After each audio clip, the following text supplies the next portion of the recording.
On this video, we are in Job chapter 7, looking at the Hebrew text, reading it, doing a grammatical analysis, and a brief commentary. Job is now answering Eliphaz. We saw Eliphaz's response and what he's saying in the previous chapter 5. And so 6 and 7, Job is answering Eliphaz. And as we come to 7, Job speaks about the hardship and brevity of human existence and laments the fact that his short life is filled with misery and human suffering. Soon he will be consumed in the grave, he says, where he will not be able to return. In light of this, Job pours out a bitter complaint to God for torturing him and making his life so miserable. Why can't God now withdraw the suffering before Job passes into death? That's what this chapter is about. And what I want to do is pick up now the first 10 verses of chapter 7, looking at what Job is saying about human suffering and giving a reason as to why shouldn't I, be complaining to Eliphaz. So let me read the Hebrew, and then we'll look at each number of each verse grammatically, and then look at a commentary or get a brief commentary. So it reads, Halot Sava la'anosh ale aretz, v'chimei sakir yamav. Is there not a time of service for mortal man upon the earth?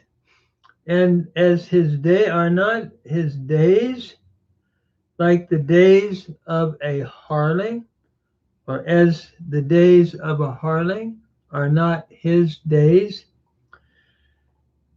He's asking the question, is man just like a hired hand waiting for the day to come to the end?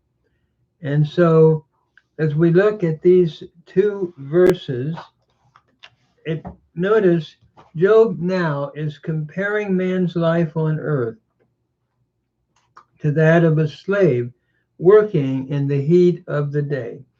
He labors on in unceasing toil of his work, looking forward to rest in the cool of the evening when he has finished his work and has been paid.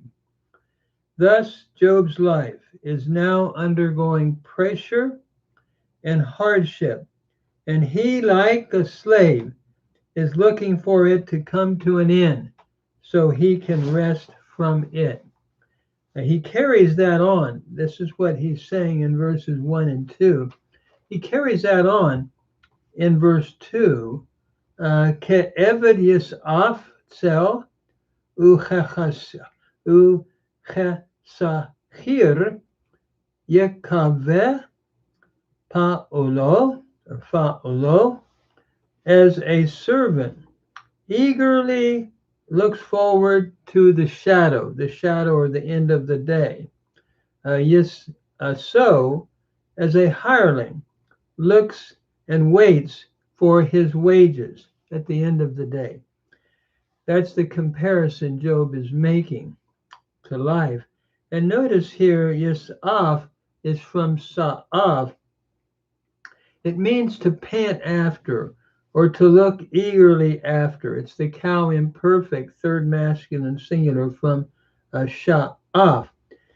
It's that same word is used in the book of Ecclesiastes, where everything seems to be returning and panting to go from where it came.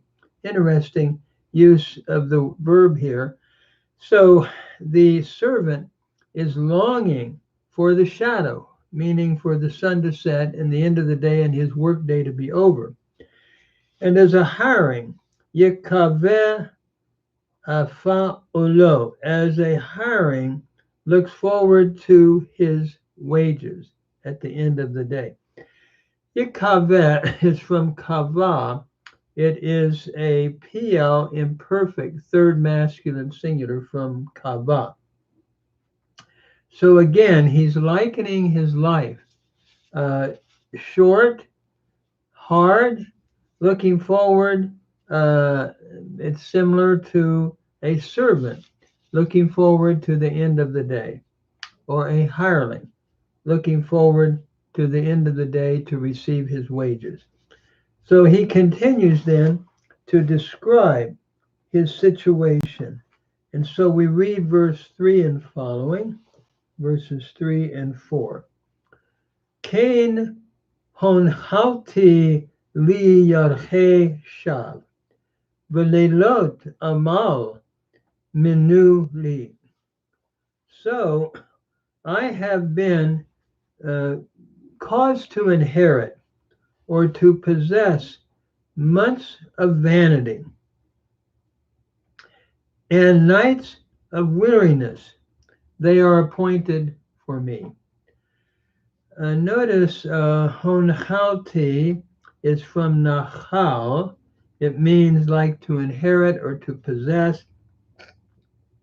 Here we have a hofal, perfect, first common singular from nachal.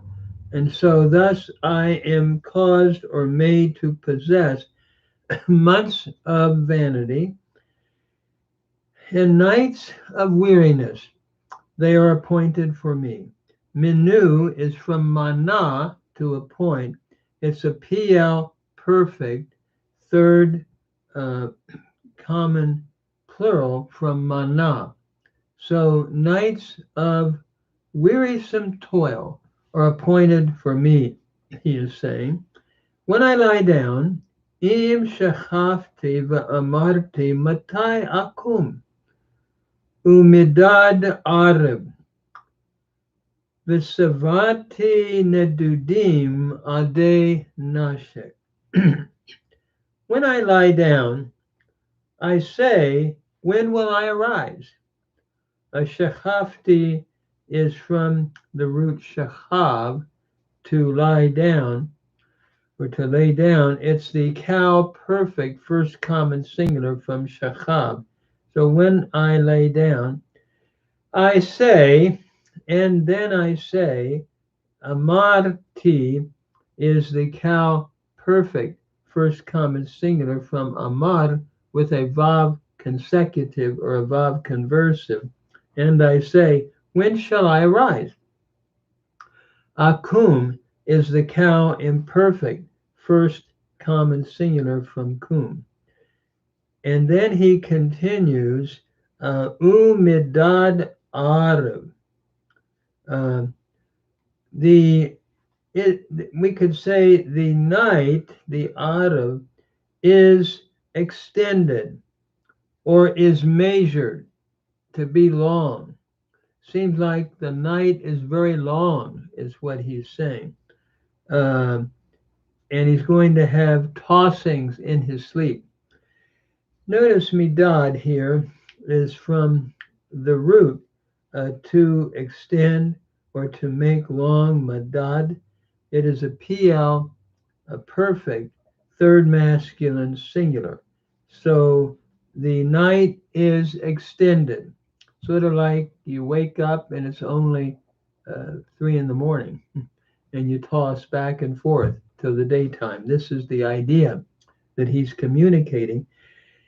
And I am satiated with tossings until dawn. Savati is from sava. It means to be full or satiated. Satiated. It is a cow perfect first common singular from sava with a vav consecutive or conversive. So, and I am satiated with tossings, full with tossing, nedudim, until nashef. Nashef means until the dawn.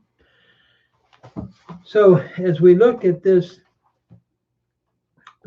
verses, in verses 3 and 4, like the slave, Job argues, Job has inherited from God months of vanity, waiting for relief days, and days pass into months, and still there's no relief for Job. When he goes to bed at night, hoping to get some momentary relief, he cannot sleep. The night drags on, and Job feverishly tosses to and fro all night until the dawn. The full meaning can be understood only by those who have suffered through a night from violent pain. Time literally seems to stand still. And this is a quote from Peake, P-E-A-K-E. And so that is very true. The night seems to just go on and on. One experiences tossings and can't get to sleep. So he's likening himself to a slave or to a hireling waiting for the sun to set. And then at night, he can't sleep because he is satiated, full, with tossing back and forth and waiting for the dawn. So he's giving a description of real suffering and real pain. And when people have had horrible pain, that is really what he's describing here. So then we go on in verse 5. It reads, Lavash besari rima v'gush afar uri raga v'yimma es. My flesh is clothed with worms and a clod of dust. My skin is hardened and it runs out or it breaks out. So lavash is the cow perfect third masculine singular from the root lavash, to clothe. And so my flesh is clothed with worms, a very painful imagery that he's giving here, and a clod of dust or clods of dust. I would see this probably as a singular, having a plurality of meaning. Clods of dust, and my skin is hard. Raga is the cow perfect third masculine singular from raga, to make hard or to harden. And it also breaks out. Vayimma es is the nifal imperfect third masculine singular from ma'as, to run. And so he's looking at skin that is running, probably like with pus, something like that, because of the ulcers that he has. Just to read a note on verse 5, or to add a commentary, let me put it that way. He gives a graphic picture of his disease. His disease breeds worms or maggots. His sores or ulcers form hard crusts, and then they would break out again and run like pus. Many believe the symptoms that Job is experiencing is what is called elephantiasis, so called because the hard crusted ulcers cause the skin to resemble the skin of an elephant. So he's describing his disease and what he is going through. So then we move on to the next verse. That is verse 6. Yamai kalu mini arig, vayiklu be'efes tikva. My days are swifter than a weaver's shuttle, and they are past, or they are spent without hope. Kalu is from kalal, and it means to spend. So my days are spent like a weaver's shuttle, meaning very quickly they go away. Kalal is the root here, and it means to the verb. My days are swifter. My days are swifter than a weaver's shuttle. Then they are spent. Here we have kalal, the cow imperfect, third masculine plural from kalal. So my days are spent without hope. Be'efes tikva.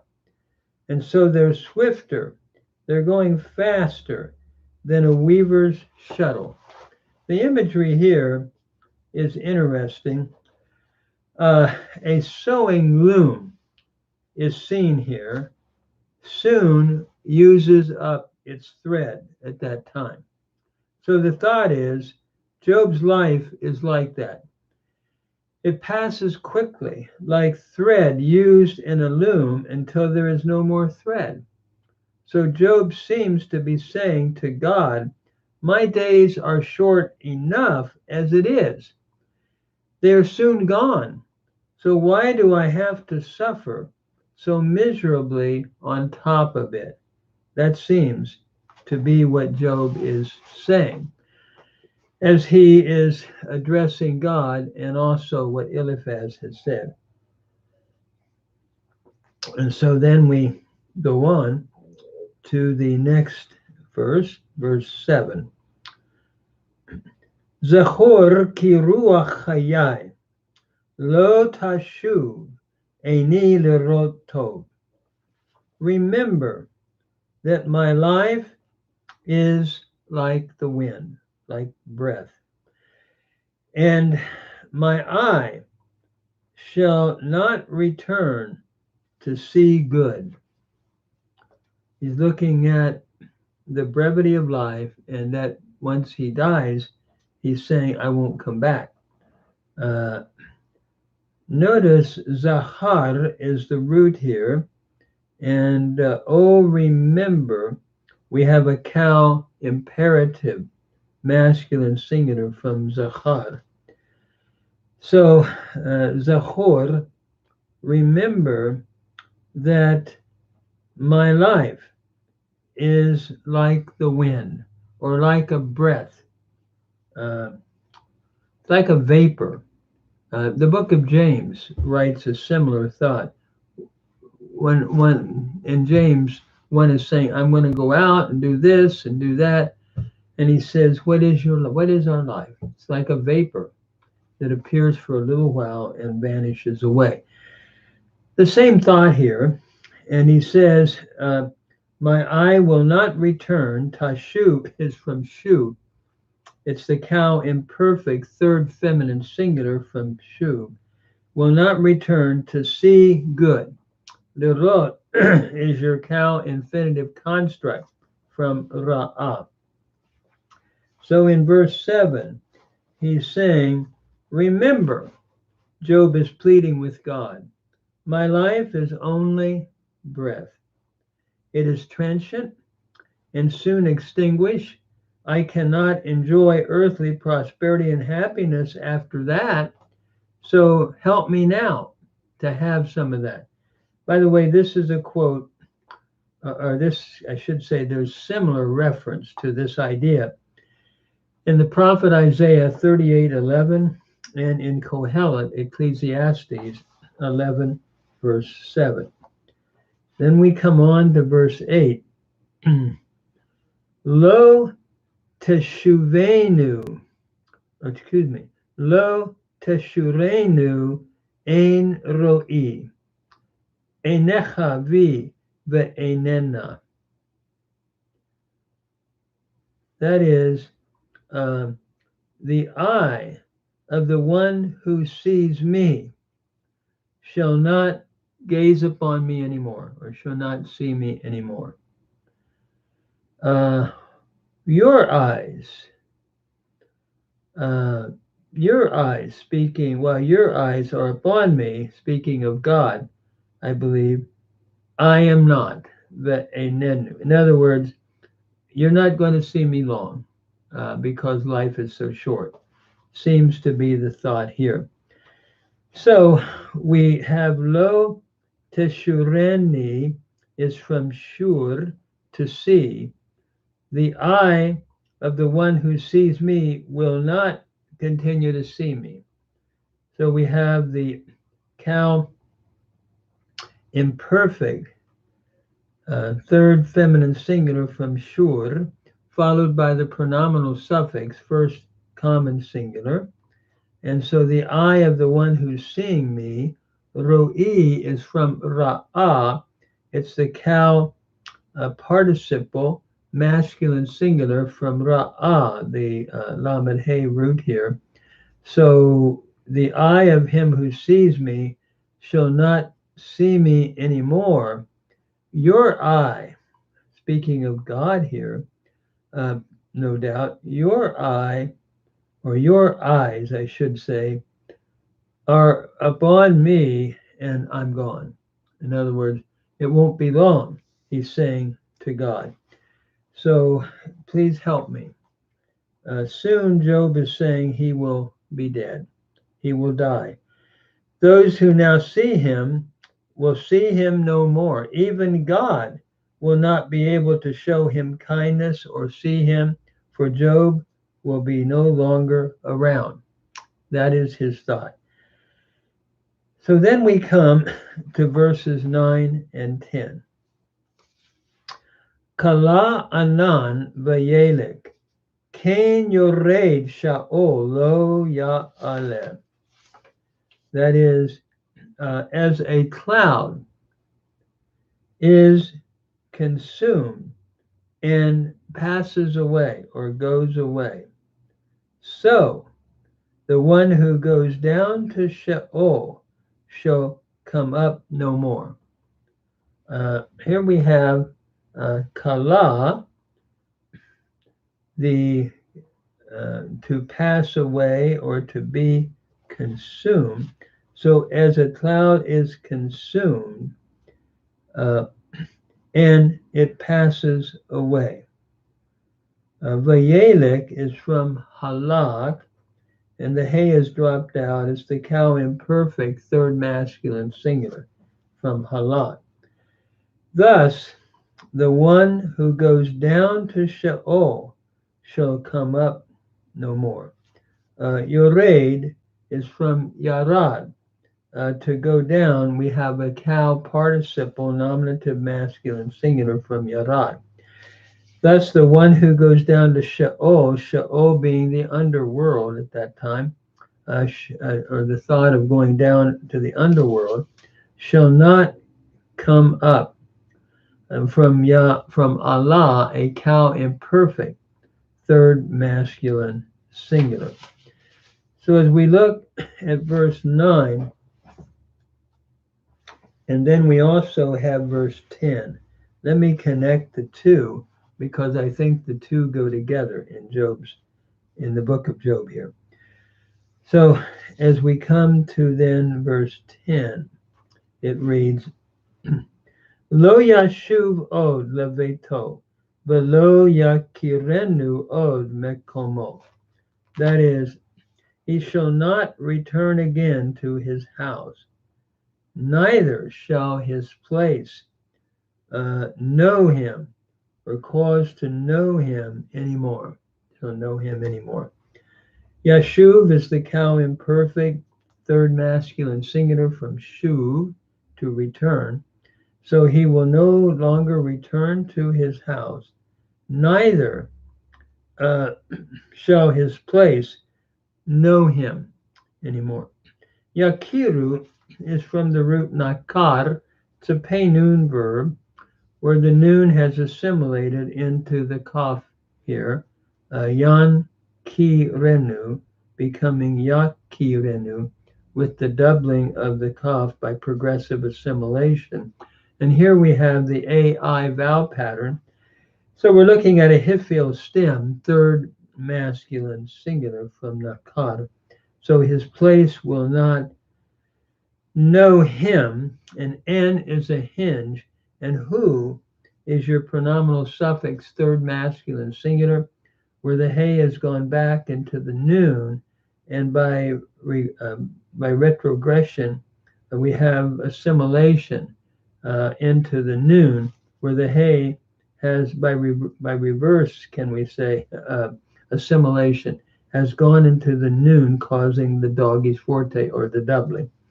So it would have read Yan ki renhu, becoming Ya ki renu, the Hifil imperfect third masculine singular from Nakar. So as we look at these verses from a sort of a commentary point of view, as a cloud soon vanishes, so Job's life will disappear in death and in the underworld. Job says that man who goes down there does not come up again to the earth, nor return any more to his house or his family. We have similar passages in 10:21 of Job, in 14:7-22, in 16:22, and in Psalm 88, verses 11-12. I'm reminded of looking at the descent of Ishtar into the underworld. We have a similar phrase, going to the land of no return, and so forth, where she goes down into the underworld, where her sister Ereshkigal is, and so forth. So similar phraseology. So to make another comparison, Lucretius' words on death repeat what Job is expressing here. Lucretius said, "Never shalt thou behold thy dear ones more, never thy wife await thee at the door, never again thy little climbing boy a father's kindness in thine eyes explore." And this is from Book 3, lines 907 to 909 of Moloch's paraphrases of Lucretius on death and life. It's on page 26, and it was quoted by Peake, P-E-A-K-E. So describing what Job, what the poet here in Job is saying. At this point in the argument, Job is not, at this point, contemplating a resurrection of the body. He is simply viewing death as the cessation of all present earthly ties. However, later on in the book, it is my understanding and my belief that he does come to state the hope of resurrection after death. And I see this in chapter 19, verses 24 to 27. So I've thought about this text. What a sharp contrast and full confidence the historic fact of the resurrection of our Lord Jesus Christ has brought to us today who know him.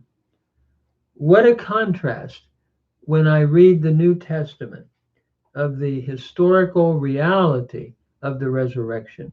Not myth, but something that is historically grounded in the witness of the apostles, who were willing to not only testify about having seen Jesus, but to go out and even die in their preaching of that message. So we don't have myth, but we have history speaking of a miracle that has never ever occurred in human history except that time. So what a beautiful hope that believers have in Jesus Christ.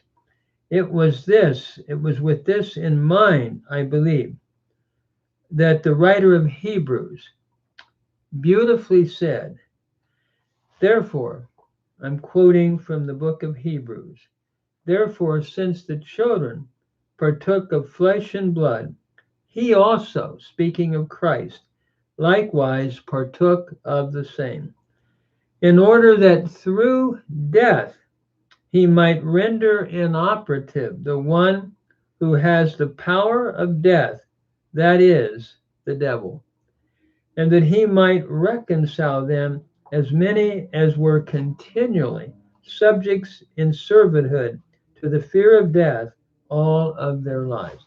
That's in Hebrews chapter 2. What a beautiful hope that we can have of life after death and eternal life through Jesus Christ, who has conquered death. And I love John 1:5 in the Greek. It speaks of the light shining, phine te skatia.